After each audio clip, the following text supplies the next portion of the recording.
लहानाचा मोठा काँग्रेसमध्ये झालो। माझ्या वडिलांना खासदार म्हणून मी पाहिलेलं आहे। प्रत्येक घरात प्रत्येक पोराला वाटते बापासारखं आपण झालं पाहिजे। मलाही वाटलं त्या घरात जन्माला आलो, माझी काय चूक झाली। आमच्या वसंतदादा घराचा ह्या काँग्रेस पक्षावर प्रचंड प्रेम आहे आणि मी तुम्हाला सांगू इच्छितो 1917 साली वसंतदादांचा जन्म झाला। 19 साली वसंतदादांचे आई वडील मयत पावले। 2 वर्ष व्हायच्या आधी वसंतदादा अनाथ झालेले। लोकांनी साथ दिली, पाहुण्यांनी आधार दिला। तरुणपणात त्यांना काँग्रेस सापडली आणि त्या काँग्रेसनी वसंतदादा घडवले आणि वसंतदादांनी काँग्रेसच्या जोरावर हे स्वातंत्र्य मिळवले। आणि म्हणून काँग्रेसच्या विरोधात जात असताना आमच्या सुद्धा भावना होत नाहीत। मी 1998-99 पासून 25 वर्ष आज काँग्रेस पक्षासाठी काम करतो। 2002 साली मलाही वाटलं ह्या काँग्रेसवर माझं प्रेम आहे। लहानाचा मोठा काँग्रेसमध्ये झालो। माझ्या वडिलांना खासदार म्हणून मी पाहिलेलं आहे।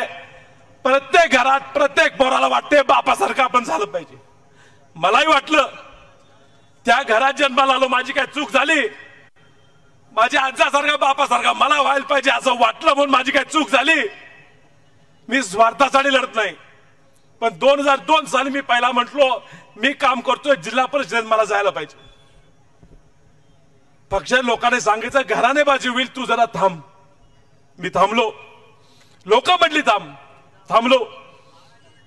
2005 साली माझे वडील वारले। मी उभारलो पाहिजे असं मला वाटत होतं। उमेदवारी आमच्या घरात मिळाली, मला मिळाली नाही। तक्रार केली नाही। लोक म्हटले विशाल थांब, कामाला लाग। सगळ्यात पुढे मी पडलो। ज्या वेळी काँग्रेस पक्षाचं तिकीट मिळालं मला थांब म्हटलं, मी थांबलो। 2019 ला सगळे म्हणते विशाल उभारला पाहिजे, पक्षाने तिकीटच सोडलं। मला बोलवून सांगितलं विशाल तू उभार, दुसऱ्या पक्षातनं उभार, आम्ही ठराव करून देतो। पक्षावर एकतर्फी प्रेम, मी पण दुसऱ्या चिन्हावर जाऊन लढलो। परत आलं। 5 वर्ष पडल्याच्या दुसऱ्या दिवसापासून कामात आहे। ह्या सांगली जिल्ह्यात पूर आला तर खासदार कुठे होते?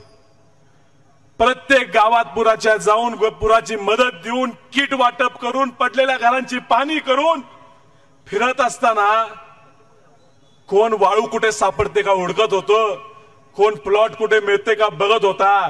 त्यात आम्ही पुरात फिरत होतो। पूर गेला तोर करून आला। लोक घर सोडायला तयार नव्हते। खासदारचे कार्यकर्ते म्हणत होते खासदार जगला पाहिजे, लाखोंचा पोषणा जगला पाहिजे म्हणत होते। आम्ही रस्त्यावर उतरलो। भारतात पहिल्या कुठल्या कारखान्याने सॅनिटायझर निर्मिती केली असेल तर आमच्या वसंतदादा कारखान्याने केली असेल। प्रत्येक शेजारच्या मोठ्या मोठ्या म्हणणाऱ्या कारखान्याने सॅनिटायझर विक्री करून कोट्यवधी रुपयाचा नफा केला। आम्ही मात्र सॅनिटायझर घरटी मोफत वाटलं। 2020 साली, आज 24 आहे। अहो काय प्रश्न आला, द्राक्ष बाग गेले त्या ठिकाणी आम्ही गेलो। ज्या ज्या अडचणी आल्या, दुष्काळ पडला, आम्ही गेलो। लोकांच्या सुखात दुःखात लोकांनी आम्हाला सामावून घेतलं, आम्ही त्यांच्यावर गेलो। आणि निवडणूक जवळ आल्यावर, वातावरण चांगलं होऊ लागल्यावर परत डाव रंगू लागला। परत राजकारण आडवं येऊ लागलं। परत ह्याला थांबवलं पाहिजे ह्याच्या बैठका होऊ लागल्या।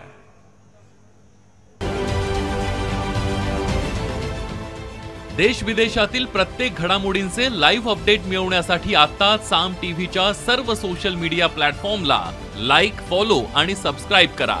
तसंच सर्व नोटिफिकेशनसाठी बेल आयकॉन प्रेस करायला विसरू नका।